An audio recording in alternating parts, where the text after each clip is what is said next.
Have you ever wondered what goes on at the secret parties of the richest people in the world? We're not talking about red carpets, champagne toasts, or fancy dinners. We're talking about something much darker, wilder, and more shocking.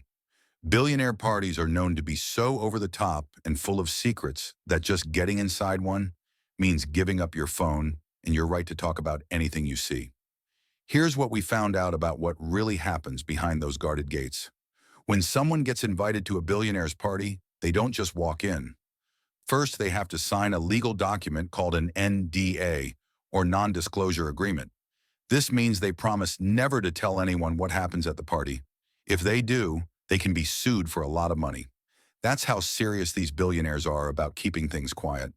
They also have to give up their phones at the door. No photos, no videos, no texts. No one is allowed to post anything on social media. Why?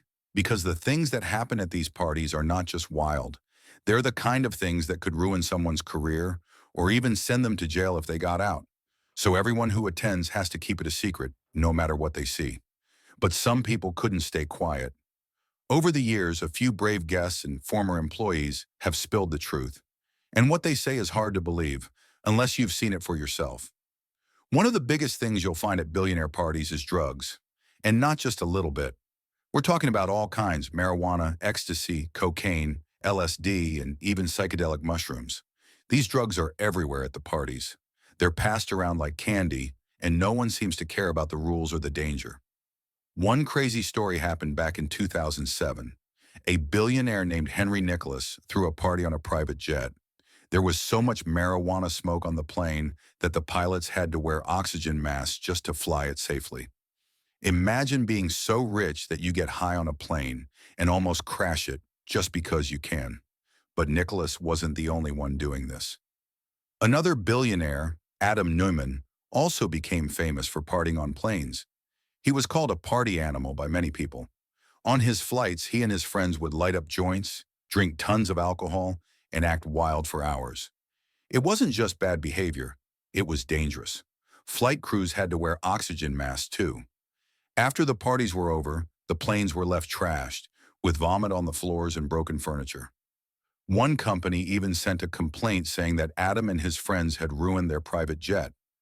And things didn't calm down when Adam Neumann was on the ground. If anything, they got worse. At some of his parties, he got so high that he started spraying people with fire extinguishers. He even set hotel furniture on fire. When people tried to stop him, he shouted that he could buy this hotel if he wanted to. That's the kind of attitude many billionaires have at their parties. They think their money makes them untouchable. Henry Nicholas also took his parties to the extreme. He didn't just use drugs, he handed them out to everyone. He was even accused of secretly putting ecstasy in people's drinks without telling them. This led to lawsuits, but instead of stopping, he just got bolder. He kept piles of cocaine, ecstasy, and meth at his party house, and even had invoices for the drugs. One bill was for $115,000, labeled as party favors for 300 hits of ecstasy. But what might be even more disturbing than the drugs is how women are treated at these parties. Billionaires don't just invite their friends, they also bring in porn stars, supermodels, and prostitutes. But they're not there to party like everyone else. They're there to perform. At some parties, women are made to take part in lap dancing competitions. Whoever gives the best dance might be chosen to sleep with the host that night. One billionaire, Silvio Berlusconi, became infamous for this. His bunga bunga parties included rooms where women dressed up in costumes, sometimes as nuns, sometimes even as political figures, and performed erotic dances for the guests. Two women who went to Berlusconi's parties said they were promised jobs on his TV channel if they showed up. But once there, they had to entertain the men with striptease shows and lap dances. If they did well, they were rewarded with money, jewelry, jobs, or even apartments. It was like a trade. Perform for the billionaires and get paid in return. All right, now that we've exposed the wild behavior, drug use, and the disturbing way women are treated at billionaire parties, it's time to go even deeper. What happens when guests don't want to join in?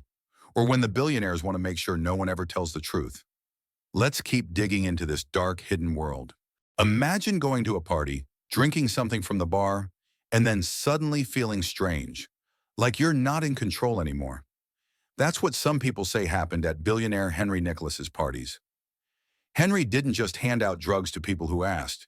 He was accused of secretly putting ecstasy into other people's drinks without them knowing. This wasn't just a rumor.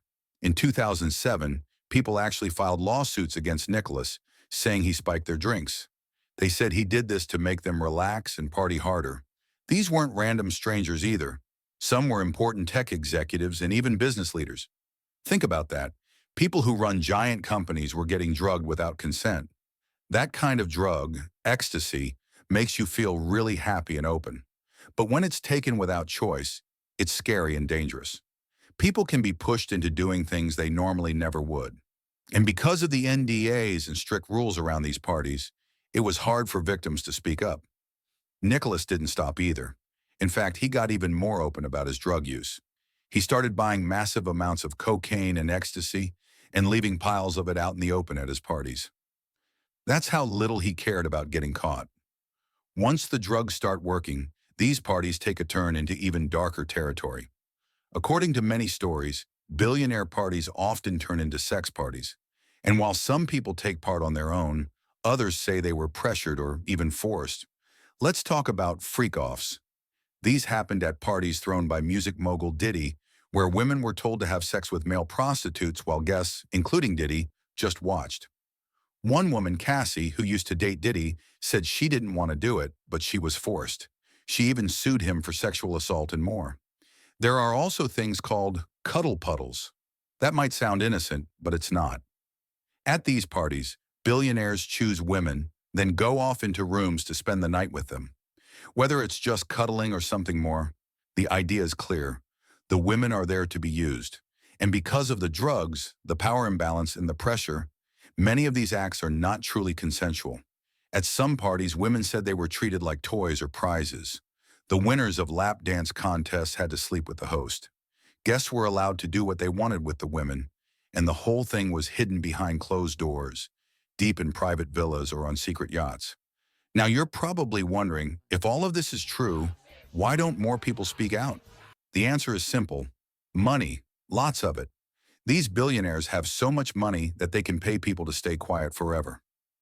Let's go back to Silvio Berlusconi, the man behind the Bunga Bunga parties.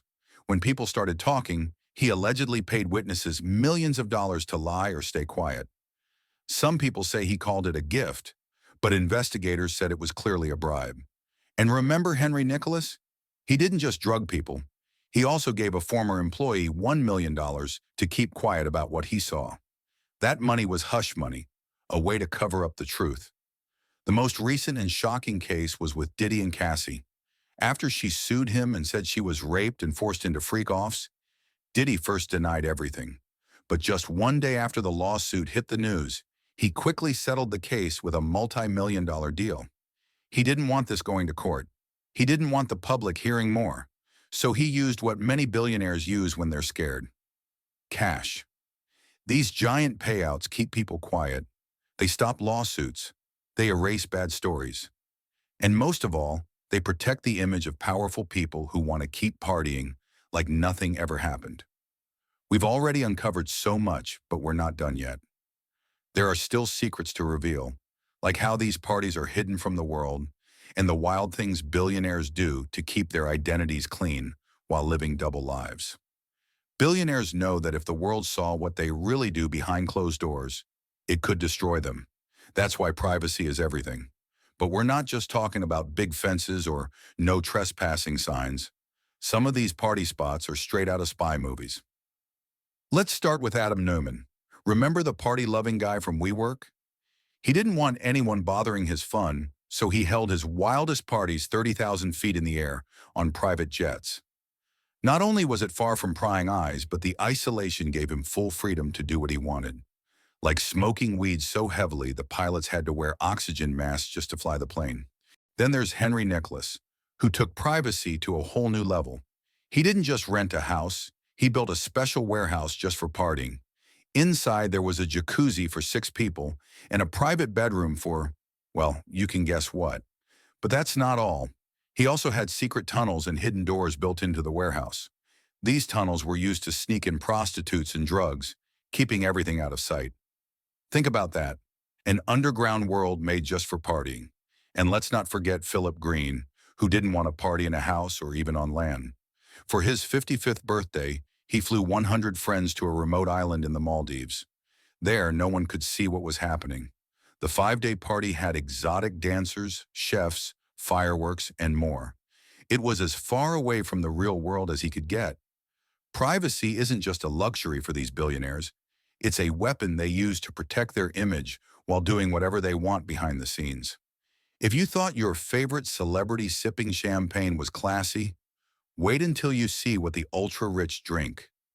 Billionaire parties aren't stocked with just any alcohol. They pour the most rare, expensive, and elite liquor ever made. Not because it tastes better, but because it shows off how rich they are.